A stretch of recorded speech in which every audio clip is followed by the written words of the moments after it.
चलिए भाई, समांतर श्रेणी का अगला सवाल देखते हैं। ये सवाल क्या कह रहा है? ये सवाल कह रहा है कि सभी 2 अंकों वाली विषम धनात्मक संख्याओं का योग ज्ञात कीजिए। ठीक है, तो सभी 2 अंकों वाली, सबसे पहले भाई 2 अंकों वाली अगर संख्याओं की बात करें तो 2 अंकों वाली संख्याएं, सबसे छोटी संख्या होती है 10 और अंतिम संख्या होती है 99, यानी कि संख्याएं जो होंगी वो इन्हीं के बीच की होंगी। तो कह रहा है 2 अंकों वाली विषम धनात्मक संख्याएं ज्ञात कीजिए। तो सारी की सारी वो संख्याएं हमें लेनी है जो कि विषम होंगी। तो इस श्रेणी में से पहली विषम संख्या क्या होगी? पहली विषम संख्या होगी 11, दूसरी होगी 13, अगली होगी 15, ऐसे करके जो अंतिम संख्या होगी इस श्रेणी की वो हो जाएगी 99। तो ये हो गई एक हमारी समांतर श्रेणी है और इसी का हमें योग बताना है। ठीक, तो इसमें भाई ए की वैल्यू क्या हो जाएगी? ए की वैल्यू हो जाएगी 11।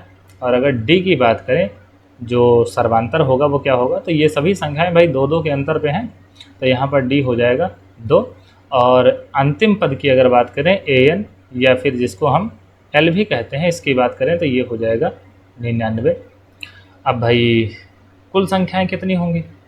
कुल संख्याएं कितनी होंगी? तो ये आप अंदाज़ा लगा सकते हैं कि ये 10 से लेकर 99 तक की संख्याओं की बात कर रहा है। और इसमें जो है 1 से लेकर 9 तक की संख्याएं छूट गई हैं। ठीक, और 1 से लेकर 9 तक की संख्याओं में 5 विषम संख्याएं हैं और 4 सम संख्याएं हैं। ठीक, 5 विषम संख्याएं और 4 सम संख्याएं हैं। तो वहाँ पर शुरुआत में 5 विषम संख्याएं छूट गई हैं और 1 से लेकर 100 तक के बीच में भाई 50 सम होती हैं, 50 विषम होती हैं। तो क्योंकि 5 जो विषम हैं वो छूट गई हैं, तो यहाँ पर जो संख्याएं होंगी वो कितनी बचेंगी? यहाँ पर जो संख्याएं होंगी वो बचेंगी 45। ठीक, यहाँ पर संख्याएं होंगी 45। और या फिर क्या करते हैं भाई, n होगा यहाँ पर, तो ये हो जाएगा भाई, ये हो जाएगा n हो जाएगा 45। और या फिर क्या कर सकते हैं भाई, या फिर an का फार्मूला लगाइए और कुल कितनी संख्याएं होती हैं उन्हें ढूंढ लीजिए। तो an बराबर क्या होता है? an बराबर होता है a plus n-1 into D. तो यहाँ से an हमको पता ही है, an है आखिरी पद, तो ये हो गया 99। और पहला पद क्या है? पहला पद है 11 और n की वैल्यू पता लगानी है। ठीक, और d कितना है? d है 2, तो 11 उधर जाएगा, घट जाएगा, तो ये हो जाएगा 88। 99 में से 11 घट जाएगा और 2 का गुणा होगा तो ये हो जाएगा 2n-2, और ये 2 जाके इधर जुड़ जाएगा तो ये हो जाएगा 100।